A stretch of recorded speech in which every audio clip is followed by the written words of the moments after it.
Welcome to Out of My Mouth, the program where raw thoughts meet unfiltered conversations. Join us as we dive into the depths of human experience, where we share stories, perspectives, and insights that just might challenge the status quo. Get ready to laugh, cry, and ponder the world around you like never before. This is Out of My Mouth.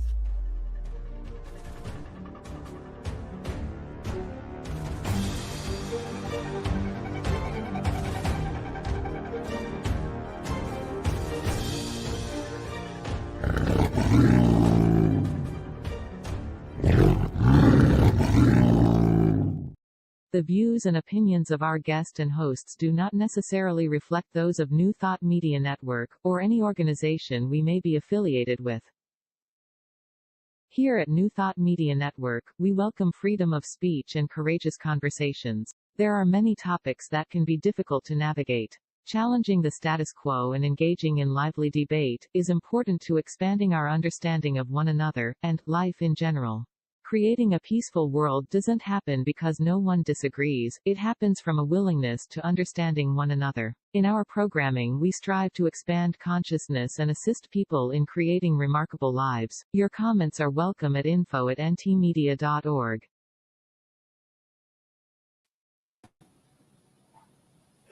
Good afternoon and welcome to Out of My Mouth. I'm Barbara Jean.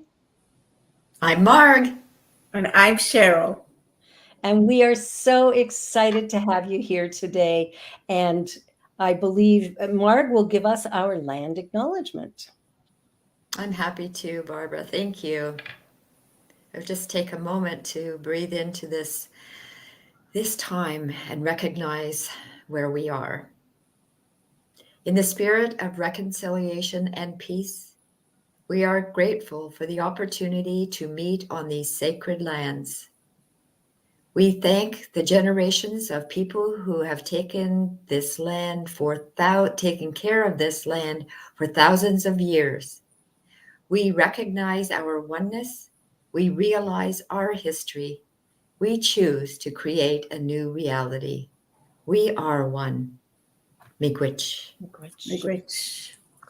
Well, it is my great opportunity to introduce our guest today. Pierre Benoit is the author of the book PTSD and Hypnosis, a bulletproof vest for the mind. He specializes in and is certified in medical hypnoanalysis and medical hypnotherapy, certified in advanced hypnotherapy, certified as an NLP master practitioner. He's certified in eye movement integration therapy and certified in impact therapy. Oh my goodness, he's gone to school for 100 years. He is an international speaker and my good friend. Welcome, Pierre Benoit. Hello there. Hi. Thanks for having me. Oh, we're so happy to have you. The world has changed quite a lot, and anxiety seems to be a lot higher than I've ever noticed it before. What is your experience in your work around the areas of anxiety? Well, the world has been going faster and faster, and people are just kind of, it's like they don't have the time to kind of really digest what's happening around them and so on. So it creates a lot of stress and anxiety. So basically, if the stress is not evacuated, then it becomes anxiety. And then if the anxiety is not evacuated, then people get into panic attacks. Mm-hmm. It kind of builds from there. Mm-hmm. So, and since the pandemic, the COVID pandemic, well, for example, for PTSD, usually it's a situation that's very intense emotionally, and it will create these symptoms. But if you look at the pandemic, it was a very intense emotional period over a long time. Yeah. And now that we're kind of over it a bit, it's like, well, it's not as prevalent as it used to be. Then, it's like people are kind of coming out of their houses and stuff, and then it's like the dust settles, and then the symptoms come out. So, Okay. so it just kind of increases as we go along. So right now, about 95% of my practice is basically anxiety. Wow. Oh. And we're not Pierre. talking just adults, it's like it goes from like children to adults. It's like I can't. Absolutely. Yeah. Elementary children being stressed out and anxious. It's like you never saw that before. Kind of thing. Yeah. So sad. Yeah. Mark, you're going to say something? Pierre, you talked about traveling, and I believe you travel for personal, pleasure. And I don't know if you do therapy in other countries or cultures, but I'm curious if you do.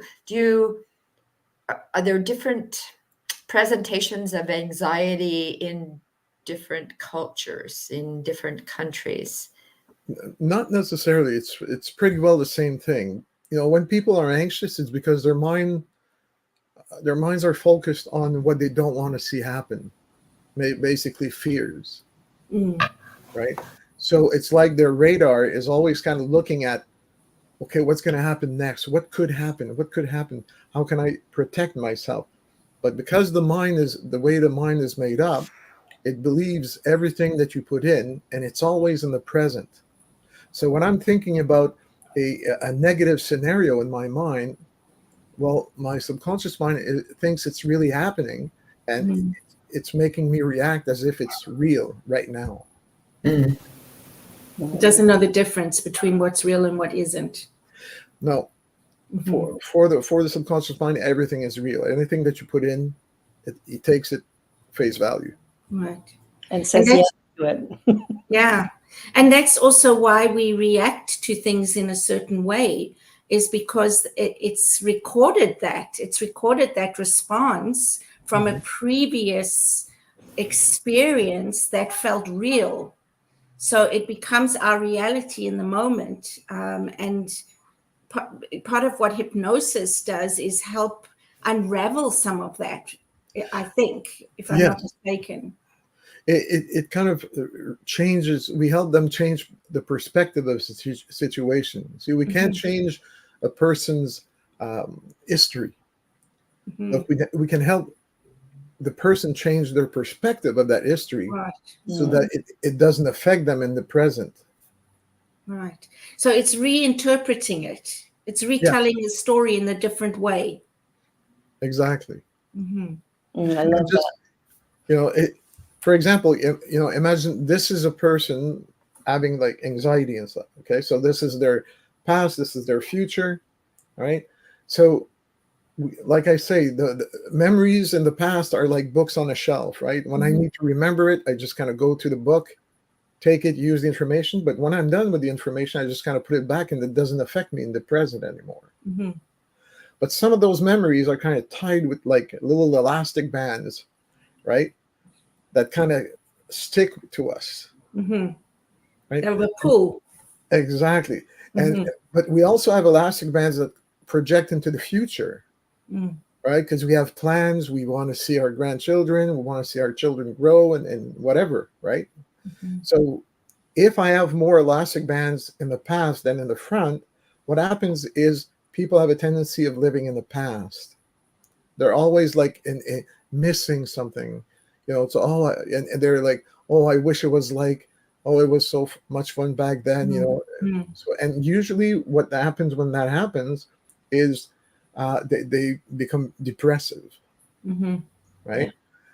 If there are more elastic bands to the future, but based on fears, well, the person's in the present, but it makes them react with anxiety and stress. Right. And if there's as many in the back as in the front, well, that's not better, because people feel like they're not going anywhere. Right. Stuck. Right? So what we do when we help people using hypnotherapy is we revisit the past, change the perspective to cut those elastic bands so that the person can move forward, staying in the present. Does that make sense? Yeah. Mhm. It certainly does. I like that. I like that. Mhm. It's so similar to what we teach in New Thought. What you think about, you bring about, and what you focus on grows and expands. Well, So exactly. you're focused on the past, you end up, in a really painful place because the past doesn't exist. Mhm. And so you're powerless there. Mhm. So I love this. I love this conversation because I think there's a lot of people who are struggling with loneliness, which also leads to anxiety. And COVID really kind of threw the world under a bus. Mhm. We tried to figure out what to do and how to do it. Mhm. Well, just to give you an example, when you're in public and somebody coughs, what do? Right away you check, right? You never used to do that before. People are just cough. But nowadays people just kind of check. Are they close to me or? Are they wearing a mask? Or I was Yeah. flying from Kenya back here to Toronto, and my seat got moved, and so I'm sitting beside a young gentleman. There's a seat between us, but don't I get that dry cough? And I start coughing, and I can't stop for a long time. And we're just getting ready to go, so I can't order water or anything like that. He's sitting beside me, and he's got his turtleneck pulled up. Yeah. And I said to him, I went to the hospital yesterday. I'm clear. I don't have any illness. This is just a dry throat. And Yeah. he grinned and went, thank you. And Shame. anytime I cough in public, I feel really anxious. Yeah. Even sneezing, right? Yeah. Mhm. Mhm. Yeah, It's it's so true. And Gosh. come up with the phrase, I'm not sick, I'm not sick. It's Yeah. allergies, I promise. Well, that's a good affirmation, though, right? Mhm. I'm not sick. No, I am health is a better affirmation. Oh, that's true. There Yeah. you go. There, that's it. It's like Margaret always says, rather than say don't something, what do you say, Mark? Put it more in a positive, like do. Well, yeah, not necessarily positive, negative, but it's like, what are you going to do as opposed to what I'm not going to do? Right. Yeah. Yes. Good And- reminders. Very good And reminders. that's one of the things I do with my clients. I teach them how to talk about what they want rather than what they don't want. Mm. Because when you say negative, like I don't want to smoke, for example, Mhm. well, the mind does not understand negatives. Mhm. So what it understands is I want to smoke. Right. So the words that we use are very important because they will provide, create a state. Mhm.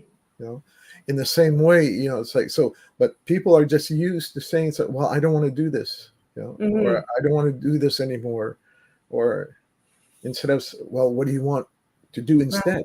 You Yeah. know, Yeah. I just think setting an objective with a Yeah. client is sometimes quite challenging because Mhm. people have a hard time thinking about what they really do want. It's like, I Yeah. want to feel good. It's like, well, what does that mean for you? Yeah. It Yeah. doesn't mean it's the same thing for me. Mhm. So define good. Mhm. And they have a hard time saying that, Yeah, it's true. And what about the eye movement integration therapy that you do? What is that about? I don't know a lot about it. Well, the eye movement integration is, I have to admit that I am trained in it. I don't use it much, especially Okay. not online, Mhm. because it's something that you do more in presence. But it's more about having the eyes kind of move in certain patterns to help release some stuff. It's a good therapy. It's not as soft as hypnosis though, Right. because once you start, you can't stop, Mhm. and there's no rest for the client. So Oh, you need that's to be able to handle some major abreactions. okay. So the Interesting. hypnotherapy actually would probably produce the same results in the end, just take a little bit longer. Is that right? Or Not necessarily longer, okay, just softer. gentler. Yeah. I opt for gentle. I think gentle's a good one. That's how I Well, operate. yeah, my So- clients like that too. Yeah. Hypnotherapy does everybody have the ability to be hypnotized? I believe so. Everybody of normal intelligence that can follow instructions and allow themselves to relax can go into a hypnotic state that's workable. Right? And I'm not talking like IQ or anything. It's just like no damage to the brain kind of thing when I say normal intelligence. You know, so but yeah. I What think if you have somebody who doesn't believe that they can be hypnotized? well, usually they will not call me. Okay. Or they want to test you, right? I don't take any testy people. Okay. When people call in and they, and they give me that type of, so well, I don't know if I believe in this, well, to tell you the truth, I've never had anybody call me up for that. But if there would be somebody, I would not take them. Okay. Because I don't want to waste my time. No, absolutely. I only take clients that are willing to change now. Yeah. I'm not interested in maybes or anything. Because it's a shift in energy, right? You're working with energy. Yes. And so there's got to be the right energy thought or way of thinking about what a person wants to do or not do. Exactly. And the thing too is we have to be careful about not being not having my client unload their problems on me. I'm a tool that they're using to access their potential for success. I like that. Yeah. Right. So, but I'm a tool. I don't make things happen. They make things happen. I just help them, get the resources that they already possess to do things. So they've got to be open and willing to use it. And owning their own problem too. It's like, it's like they got to be that way. Sometimes, it's like there's all kinds of magical kind of things around hypnosis. It's like, which can, they even in some people marketing stuff, it's like, oh, I can do this in one session and so on. It's like, some stuff you can do in one session, but I've had a lot of clients coming back to me, having gone to one of those sessions, having to redo the work properly. Right. So, but it's just that I lost myself right now. What was the question again? I think we were just talking about people who don't believe they can be hypnotized and the energy that brings. So rather not engage in that at all. Yeah, they need to be wanting to get better. Right. I can't make them get better. Right. Yeah. And they need to know why they're coming to you. Well, by the time we're done with our first session, they know why they came. Okay. So they might think they're coming for one thing and it's something else. Is that what you're saying? Not necessarily something else, but they're a lot more clear on what they want. Okay. And the direction that they're taking. Okay. I think that's really helpful because I think sometimes we are a little bit clued out as to what our real next steps are or what it is that, where we really want to take something. We know we have a problem.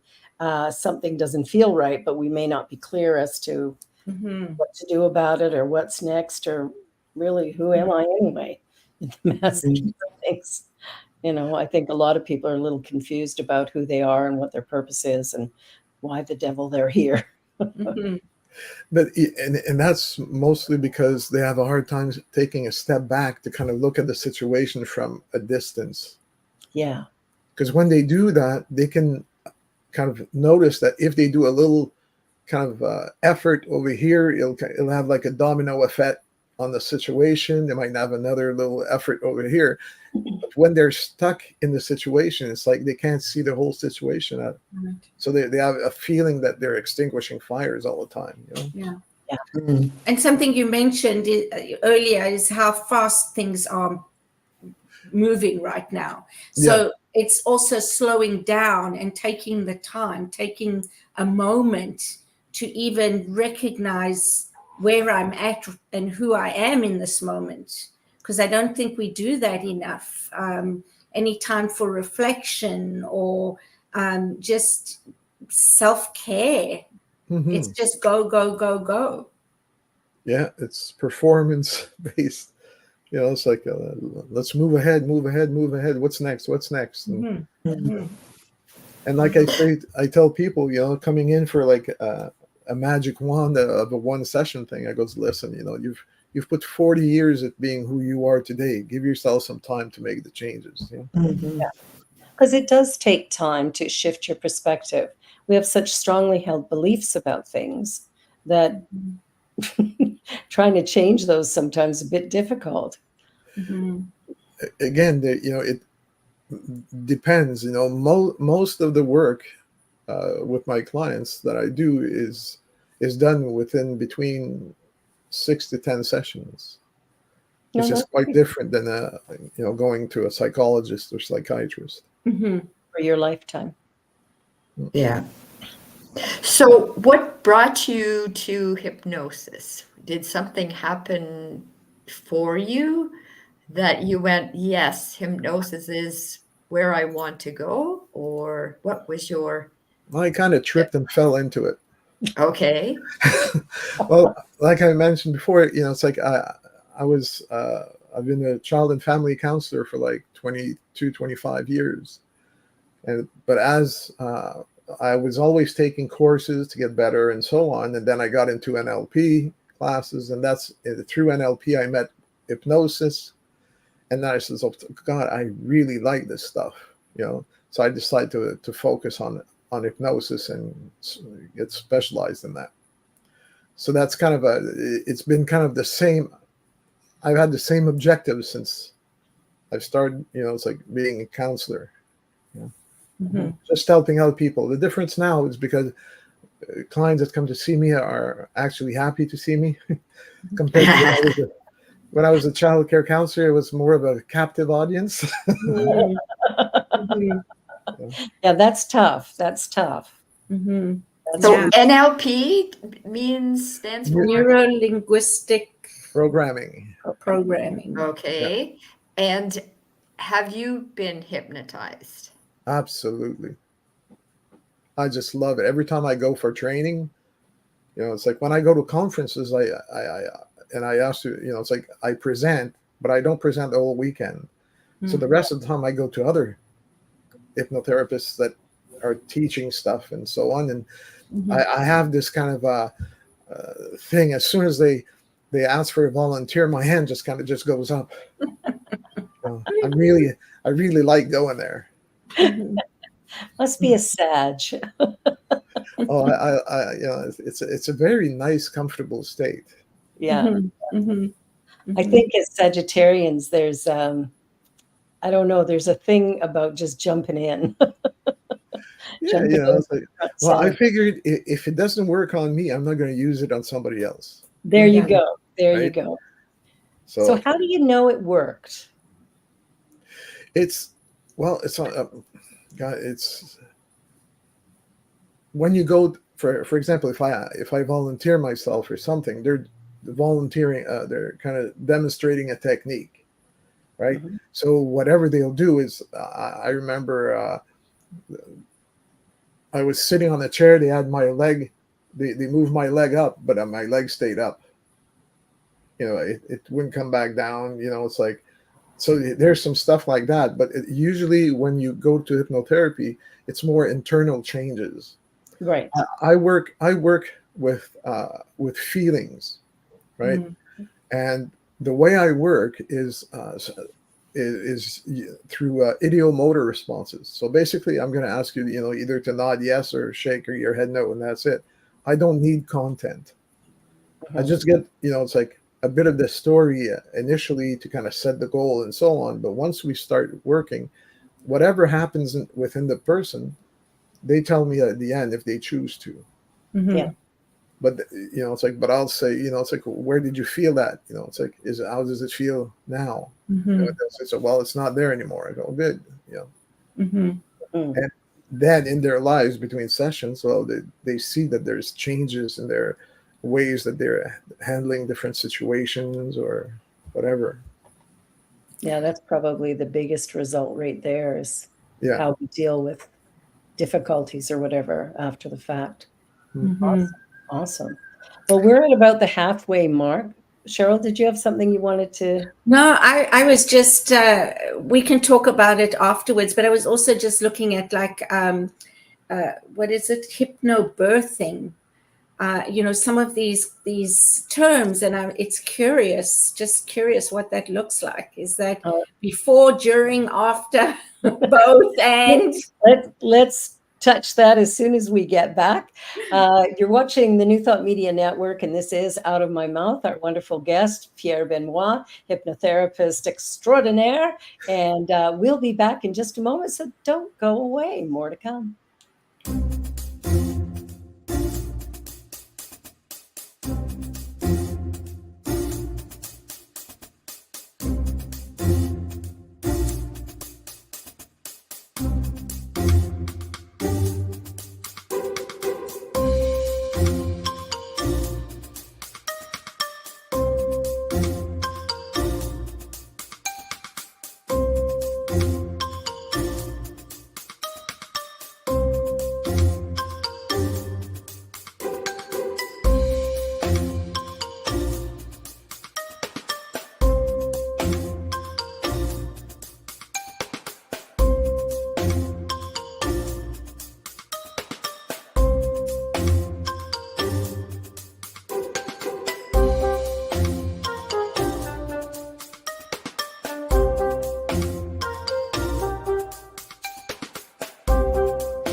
New Thought Media Network.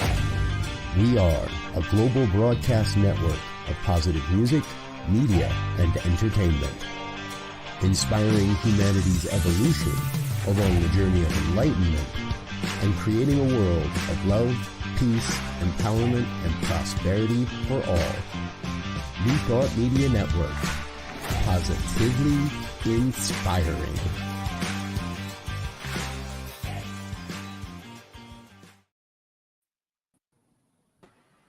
And welcome back. And Cheryl has a little topic that she introduced just before the break. So let's talk about, what was it? Hypnobirthing. Yes. There's different programs out there. I was trained by a doctor who's like, delivers babies, and she studied hypnosis, and she created a program for her patients and so on, and she marketed it. And so I took the training with her, and what it is we basically help people, or we train them to kind of relax and so on. We provide them like anesthesia methods and so on so we reduce any type of medication that they get when it's like delivering the baby. We help them relax. And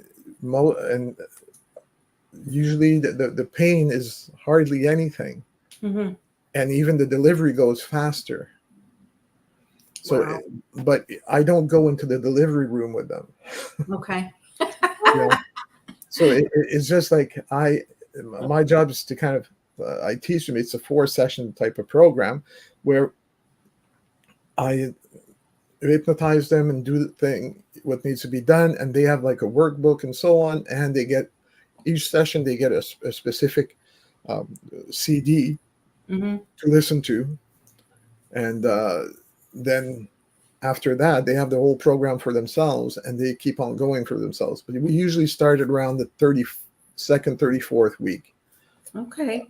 So it's preparation. Yes, it's Preparing them, and they're building basically their mental muscle to I suppose to steer the body in the right direction, right? well, it's not just mental; it's actually also physical, because Okay. they, through the mental, they will affect The physical. The physical. Yeah.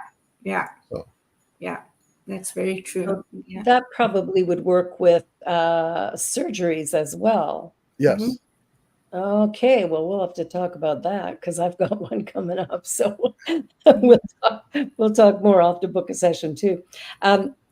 Yeah, I love that idea because I think whenever there's something like that, you know, especially first child, although after you've had the first, you might be terrified to have the second. Hard to say, depends. We forget though, because we do have seconds, so we must forget. There must be some. Otherwise, I don't think I would have had a second. I don't know. I don't know. My first two were really bad. My third was a piece of cake.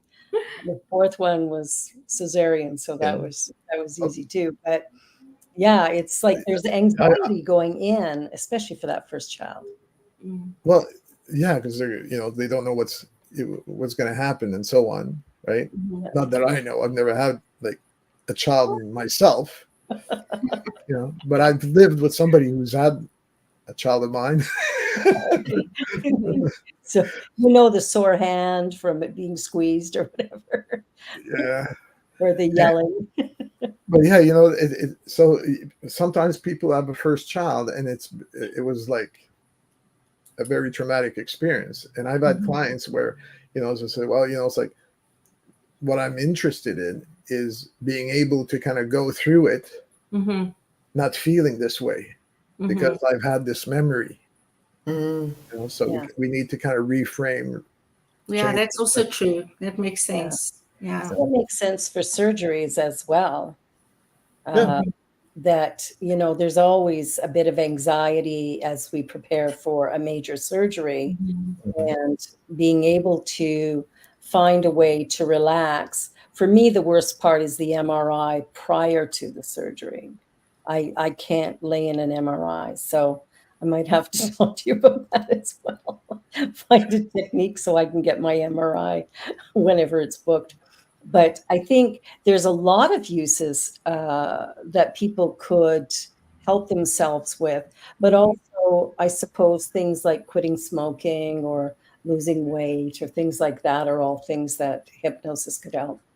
Yeah, people, some people can make a full career just with weight management and quit smoking. But that's not my main. Like, I guess you attract what you want. So I'm more of on a clinical type of basis, but I do get clients for weight management, but it represents maybe at the most 1% of my clientele. Right.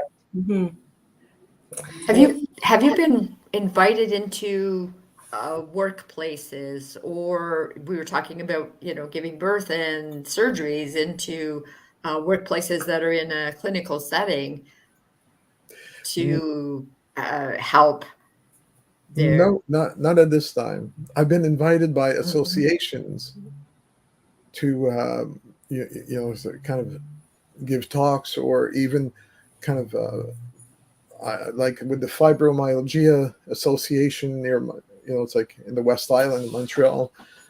They've invited me for 8 different sessions, and I would deal with one type of topic, and I would bring them as a group hypnosis session.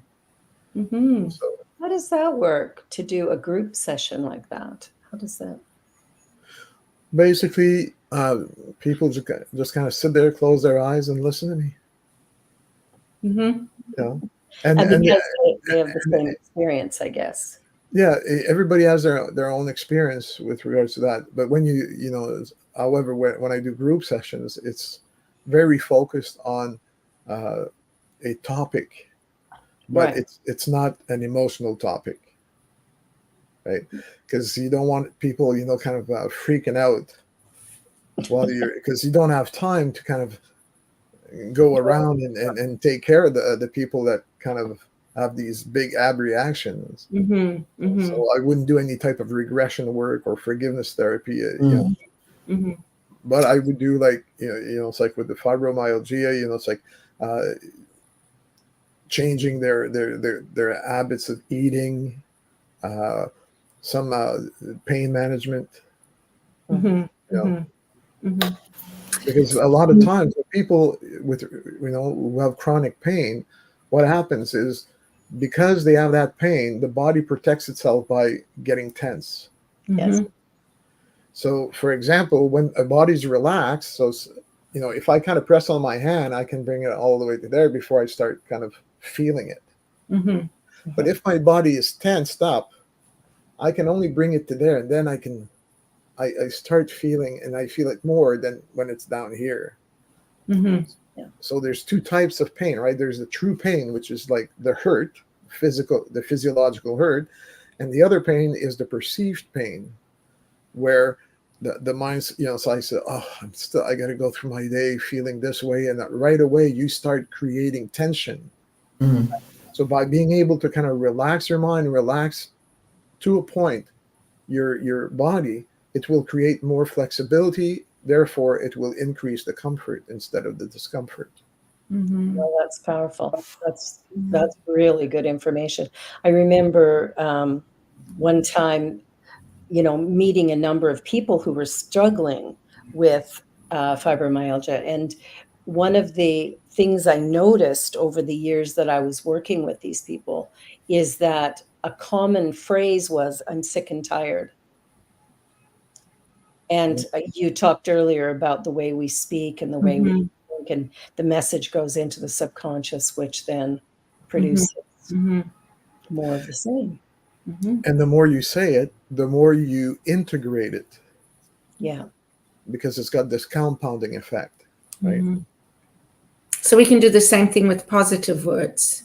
Yes. But the thing is, it's not just saying the words, though. No. Feeling.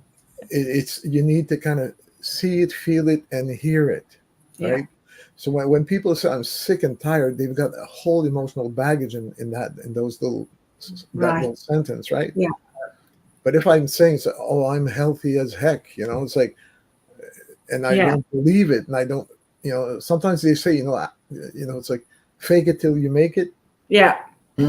Well, sometimes you got to help them out with that. It's like, I know it's a bad day or something like that, but it doesn't mean that it's a whole, it's like, it's the whole week. Sometimes, people have a tendency of focusing on what went wrong, and it takes the whole place, when in fact, it's just one event. Yeah. And we forget that, right? We forget that. We carry those events to the next day and the next day and the next day.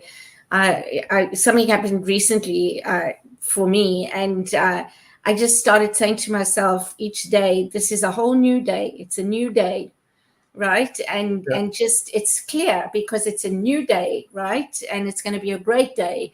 Doesn't matter what happened yesterday or what's going to happen tomorrow, because right now it's a new day. Exactly.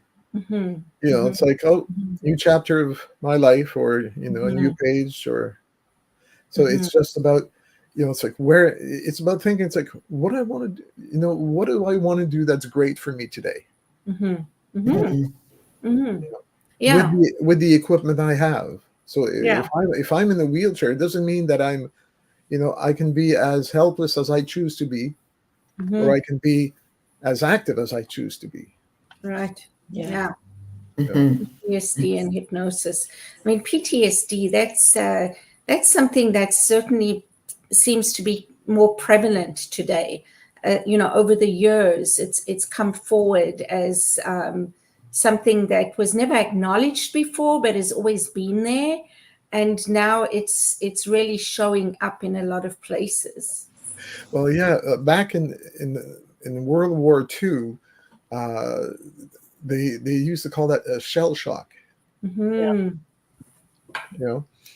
see, PTSD is not just with soldiers, or it's No. like, or EMTs, or it's like it could be somebody who's been in an accident. Mm-hmm.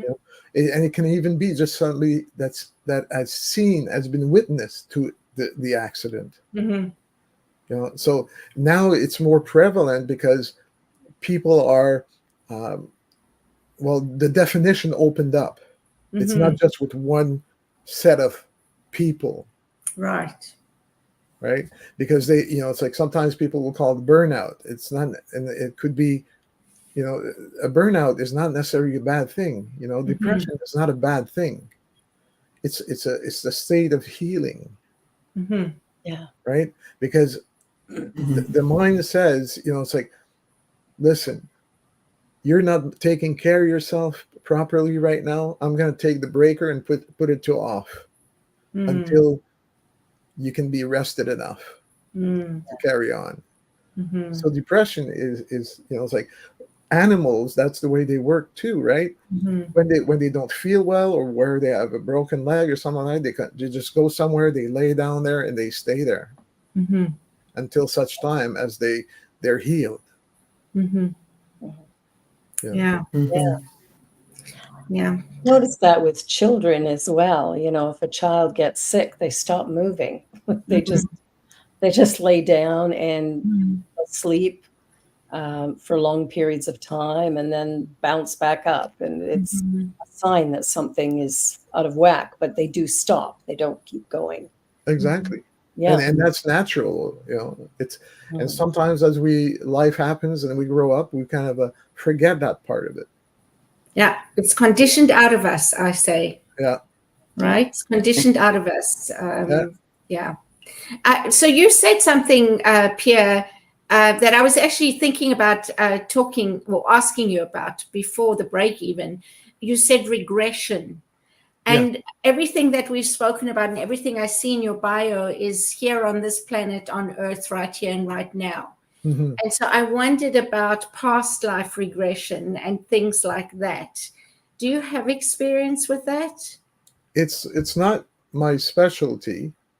I know of it. I've done some sessions for some people, but it's not something that I actually do, because I believe that it's like, if you have a problem in this life, you don't need to go in a past life to solve it. Mm-hmm. You may have to go in, and sometimes you may, I had a couple of times in the 20 years where I got like what we call a spontaneous past life regression. Mm-hmm. It's like you're working on a regression, and all of a sudden, the person is talking about stuff that doesn't make sense. Mm-hmm. And then you ask them, it's like, well, look down, describe your shoes. And, it's like, they're not shoes that are from this century, Yeah. Right. So they can have but the important thing about past lives is there's 3 theories about past life, right? The first one is the genetics, because we are the accumulation of all of our ancestors. So we have cells of all of our ancestors within us. Mm-hmm. So when that happens, is it just because one of those cells got woken up? So that's one theory. Okay.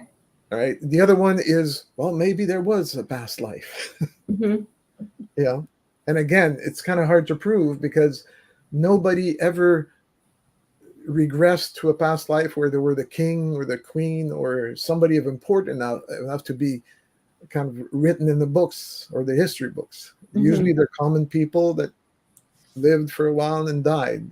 And the other one is your subconscious mind is there to serve you. And it will actualize what you put in. So if you want a past life really, really bad, You're going to create one for you. Right. All right. So which one is right? It doesn't really matter. It's like when I'm working with people, is whatever that person believes, I go with it. It's my belief has nothing to do with it. Yeah. And I like that you say that it doesn't really matter, because like you said, it's all about perspective, right? And so nothing is actually real. It's the meaning we give it. Exactly. Mm-hmm. And the way I work, when I say, there's, one of the things I say when I do regressions, like there's a feeling within you that has everything to do with why you are here today. Mm-hmm. Allow your subconscious mind to follow that feeling to the very first time you felt that. Mm-hmm. Mm. And once you feel it's there, just nod your head to let me know. Mm-hmm.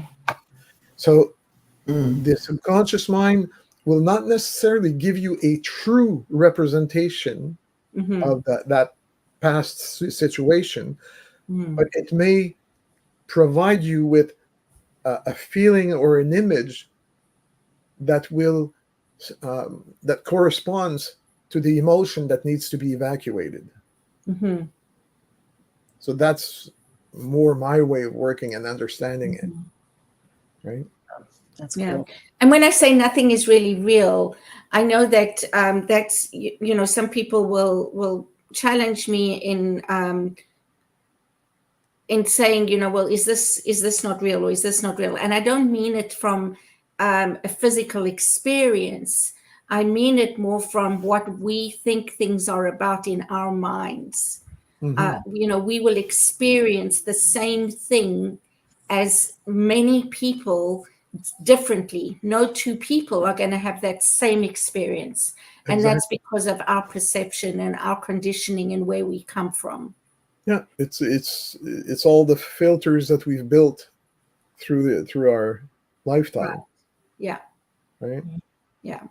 So even our fears, even our fears, for example, can be real to us in that moment, but really fabricated because somebody else might not experience it the same way. Absolutely. Yeah. So somebody can be afraid of spiders Mm-hmm. and have like a major phobia out of it. Right.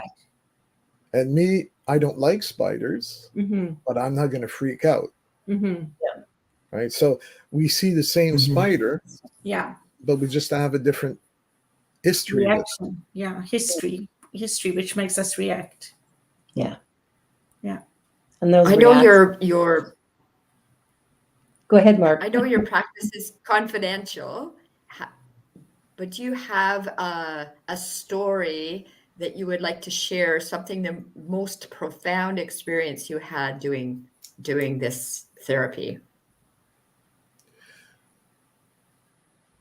Oh, I've got a whole bunch of them. It's I like it when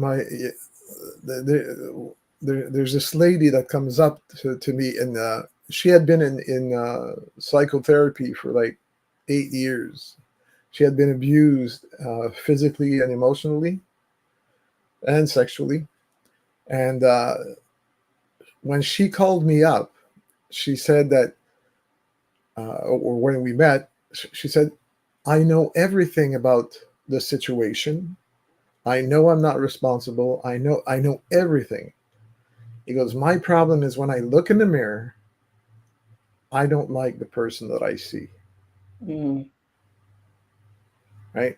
So I think we did 4 or 5 sessions. Yeah, 5 sessions, and it was done. And then she kind of wrote back to me saying that, thank you for your non-intrusive therapy, because I didn't ask her to kind of tell me what had happened. So I don't need that. Yeah. I take my client where they are and to where they want to go. Right. So, and she said, it's like, now when I look in the mirror, I like the person that I see. I enjoy that person. That was cool. That's actually pretty huge. I sometimes ask my students or whatever to look in the mirror and tell themselves, I love you. I love you. I love you. And there's some who will stand in front of the mirror and bawl their eyes out and cannot say the words, which to me is sort of heartbreaking that, that they're in that place where they can't get there. So we back it up a little bit so they can find a way to move into that position. But you would be very helpful for that. And the lady, it's like, all it was is she knew everything about her problem. The only thing that was problematic is it's that feeling that was stuck within her, Yeah. that she couldn't name, that she couldn't. And by going through the process of hypnoanalysis, what we did is we just released it. Nice. Nice. Mm. I love that. Mhm. So we've got time for one more. If you got one more good example. Oh, children, it's like bedwetting. Yes. Yeah. That's I a had big this young guy. He was, I think, young guy. He was 12 and 13. You're getting to be an adolescent, and he was having a hard time. Because he didn't want to go sleepovers to his friends and so on. So I just kind of helped him out, and I just was like, okay, let's do this. And what I got him to do is I took a blank sheet of paper and I divided it in 4 squares. Mhm. And I said, okay, draw your superhero in the first square. In the second square, draw your problem. In the third square, draw your superhero dealing with the problem. And in the fourth square, draw yourself without the problem. Mm. And then I got him to kind of tell me the story. So it was like it's like a comic book thing, Yeah. Yeah. So he was telling me the story, and I was using his words and writing it in. Then I got him into hypnosis, and I got him to go through the story, and I told him the story in hypnosis. And that took 1 session only. Wow. Wow. Mhm. Amazing. Mhm. Bedwetting can be just a huge problem that really traumatizes children. Yes. Yeah. Yeah. And parents. And parents. Where were you when I was little? Yeah. And the parents will sometimes get mad at the kids and things like that. And when they get mad, they stress the kid out, and the kid pays even more. Yeah, it makes it worse for sure. For sure. Wow. And what about I just lost my train of thought. I relate to that. I just have to go back to the parent of so I was a bedwetter when I was young, and my dad actually, he didn't get mad. He said, Margie, when you go to sleep, this is what I want you to say to yourself. So it was repeating, don't, I will not wet the bed tonight. And so just wanted to kudos my dad on that. Having a more positive approach and rather than, it probably would have been more helpful. I wake up dry and relieved. I wouldn't take the word relieved in there, because you never know. I was thinking the same thing. Relieving again. But I have a comfortable, dry night. Yeah, that's good. That's good. Yeah, I love that. Yeah. But he had the foresight actually to not shame you about it, right? Yeah, and not blame you, which is so beautiful. Yeah. Yeah, that's beautiful. You had a good dad. I did. You did. Now we're coming up to our last, 6 minutes here.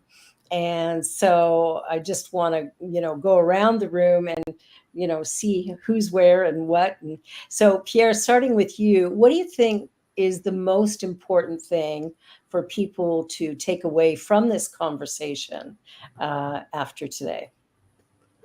I think it's, you've got the power, use it, in a positive way, like focus on what you want and use your potential to reach it. Beautiful. I like that. I like that a lot. Marg, what about you? What are you taking away from today, or what do you want people to take away? Just validating and reinforcing the statements of what I'm going towards as opposed to what I don't want. I know I say it to other people. I don't always practice it myself. And thanks for coming. Yeah, that's sometimes the challenge, isn't it? We get good information, we forget to put it in practice. Mm-hmm. Yeah. And Cheryl, what about you? Yeah, I think, recognizing that the subconscious mind doesn't know the difference between what's real and what's not real. And Mhm. so, piggybacking on what Pierre said is realize the power that you do have to shift a perspective that may not be serving you. Yeah, because everything is perspective, right? Mhm. Mm-hmm. Yeah, changing that makes all the difference in the world for sure. Mm-hmm. Well, and for me, what I liked was again, talking about the power of our words, Mm-hmm. how we speak to ourselves, and the idea of going back, like the feelings, Mm-hmm. dealing with the feelings and going, okay, when have you felt that way before? Is how I talk to people because I don't do hypnotherapy, but it's like, when have you had that feeling before? And then trust the memory that comes. But you talked about going back into that place of where that feeling kind of started. I think I have that sort of right. Yes. Okay, good. I wasn't too sure. I was getting a little, I don't know. But I think that's so important because our feelings tell us kind of where we are. It's a Mm-hmm. great little meter for what we need. And you talked earlier in the show about responsibility, that we have to take responsibility, and taking responsibility for what we feel is the first step. But that's kind of hard for some people. Mm-hmm. Yeah.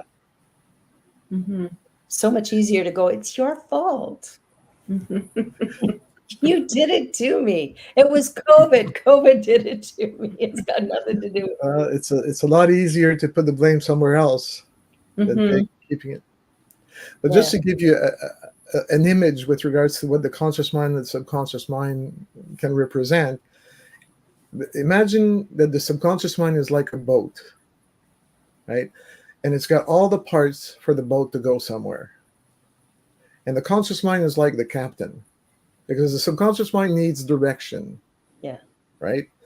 So a boat without a captain goes nowhere. Mm-hmm. Right? And a captain without a boat is not a captain. Mm-hmm. So they both need each other in order to exist and to move.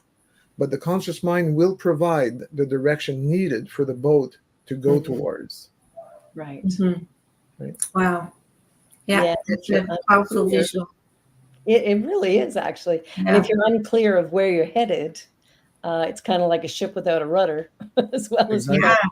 Yeah, exactly. Yeah. I'm stuck right here where I am.